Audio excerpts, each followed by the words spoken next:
Good morning, friends. Welcome to some more Monday motivation. It is yucky and raining outside today. It is supposed to rain all day, so I'm hoping to get a lot done inside the house. Of course, every single day starts with some laundry for me. Here I am disgustingly picking through some socks to make sure they're all right side out. Life with so many boys. I have laundry to fold in my room. I haven't even made my bed yet for the day. I need to figure out what I'm making for supper tonight and maybe even look at the menu for the entire week, which is something I want to share with you towards the end. A little change that I made that I'm hoping is going to simplify my meals for at least the next little season. We had gorgeous weather on Saturday, so we spent all of our day outside pruning things, fertilizing, getting ready for spring. We are so excited and we got a lot done. Saturday's work finally got me motivated to get some seeds started. I was thinking about only starting things like peppers and lettuce and kale, but I think I've decided to go ahead and get as much started as I can, particularly in the time that I have to work with it today. By now, it was lunchtime, and I decided to get some Brussels sprouts roasting in the oven, and that's really all I wanted to have for lunch. For now, I wanted to get started on these seeds while I had time. The house was empty for a couple of hours, so I wanted to take full advantage.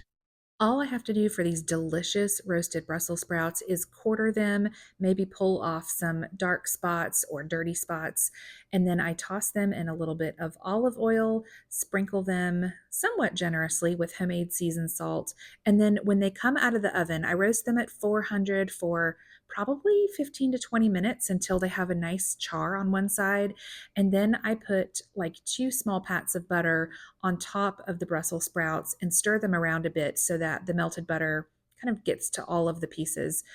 Oh man, it's so good. You can see here I am taking bites as I look through my seed catalog. So, first thing I'm doing is pulling out all of the seeds that I intend to plant and obviously start today. I'm kind of trying to, I don't know, I'm doing a little bit of simplifying in the garden this year, but also trying some new things. But the main thing I'm doing is cutting back on the quantity of each plant. I have already drawn up my garden plan, and that gives me a pretty clear picture of how many of each plant I can put in the garden without overcrowding, which has been a bad habit of mine in the past. As I get everything set up to start my seeds, I wanted to show you these new seed starting trays that I picked up at Walmart. I don't remember what brand they are, but I love that oh, there they are. It's Burpee. I love that they are reusable. The bottom third is silicone, so that'll be helpful for popping out your seedlings. And of course, it has a tray for watering underneath. The only thing I don't love is that there's no lid for holding in moisture when you're waiting on germination, but this is one of my favorite features. So every year when I am starting seeds, I have to make these charts. Hang on, I'll show you. Okay, this is a perfect example. You see how here it says purple glitter. That is because I used one of my daughter's purple glitter nail polish and put like just a little bit of nail polish at the top left corner of my disposable seed trays that I purchased for $5. And I can usually get about 3 years out of them before they get too brittle and I have to throw them out and replace them, which isn't bad for a $5 seed tray that has 72 cells. However, this is what I have to do. So I put a different colored nail polish on them. These must have been 2 that I started after all of my veggies because I don't have any colors written by these. They were just flowers. But anyways, then I label them according to number. I know you're not technically supposed to start carrots as seeds in a seed tray, but I've done it many times successfully, so I guess I'm a bit of a rebel. So one would be like these 2 entire rows are Danvers carrots. Then these 2 entire rows are Nantes carrots. Anyway, that's what I've had to do, which is not a big deal. It has worked for me for years. But if you look closely at these Burpee trays, you see we've got rows A, B, C, D, E, and F, and then one, two, three, four, five, and six. So these are only 36 cell trays and they are $12 a piece because I have quite a few of my disposable ones left in the greenhouse. I think one or two that are actually still brand new. I never even opened them last year. I might have gotten them on clearance at the end of garden season. But, anyways, I would love to get maybe five more of these trays eventually throughout this garden season, maybe pick up one every time I go to the store. I have a feeling they're going to sell out because it's not a bad price and these should last us for many, many years. But this is where I'm going to start with my seed starting. And I know I'm going to run out of seed starting mix because I want to start a boatload of seeds. And this is my little counter space that I typically put my seeds on when I'm waiting for them to germinate. I have a plug up there that I can plug my heat mats into for my more stubborn seeds. So we'll see how many trays it takes to max out this counter space, and I'm not entirely sure where I'm going to put the rest. You know what I just realized? I'm still going to have to mark these with nail polish. Otherwise, I won't know which tray is holding which which seedlings. I guess I'm going to get some nail polish. Now that I am a little better organized with all of the tools that I need, I am ready to start filling this first tray. I was going to paint it with the yellow nail polish, and that was completely dried out, so I used white. And now I'm going to make my chart in my notebook that I've had for, I think this is the third year now that I've been using for gardening.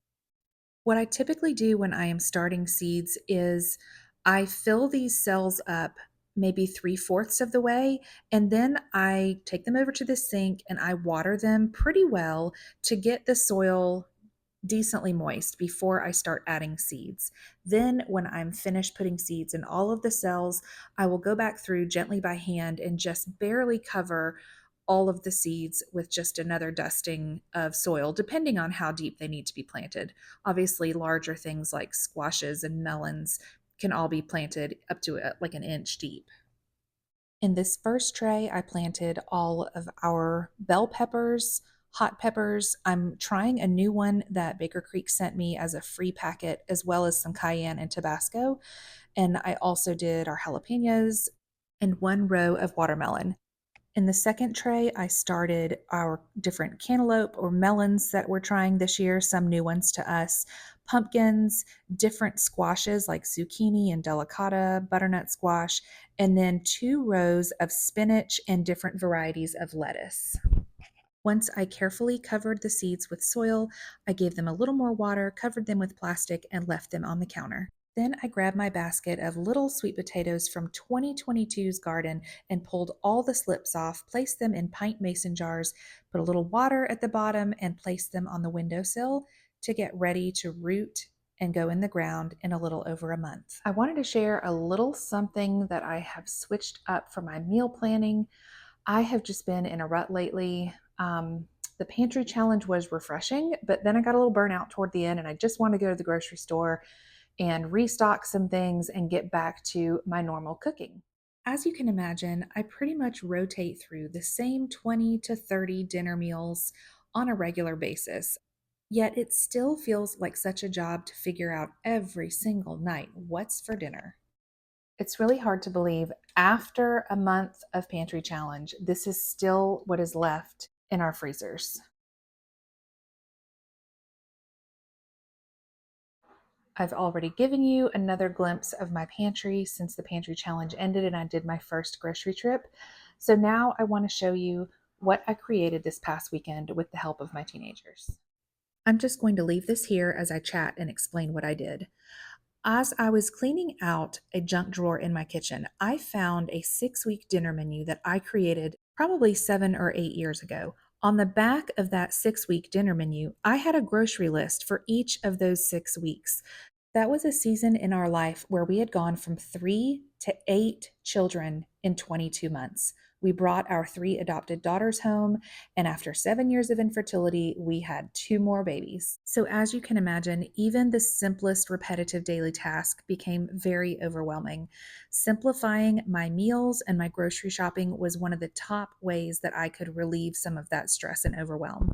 Fast forward 8 or 9 years, and my children's tastes and preferences have changed. So I used that old 6 week dinner menu as a starting point, and I had my teenage girls sit around the dining room table with me as I listed off about 40 to 45 different dinner options and asked them to only veto options that just absolutely made their stomach turn.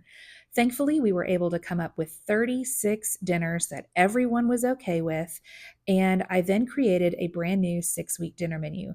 For each week, I tried to make sure we had some sort of large entree salad, a soup, that we had a somewhat meatless meal. We only had pasta once. There's a lot of variety, but at the same time, it's fairly simple, and most of it can be made by cooking out of our pantry and freezers. Now that I've been feeding this crowd for nearly 10 years, I don't feel the need to put a grocery list on the back, particularly since I don't follow a recipe for most of these meals. And I already know that I have the majority of what I need in my house. I'm simply going to use this as a guide. I'm not necessarily going to hold fast to it and make all 6 meals every week, but I think it's going to be a helpful tool that will save me time. I also wanted to give you a little peek at what we did outside on Saturday. This is the left side of our porch before everything was pruned, and this is the right side of the porch afterwards. It looks absolutely abysmal right now, but I will give you an updated shot in less than a month when everything is green and growing again. This tiny baby lemon is a promise that spring is just around the corner. Thanks for watching.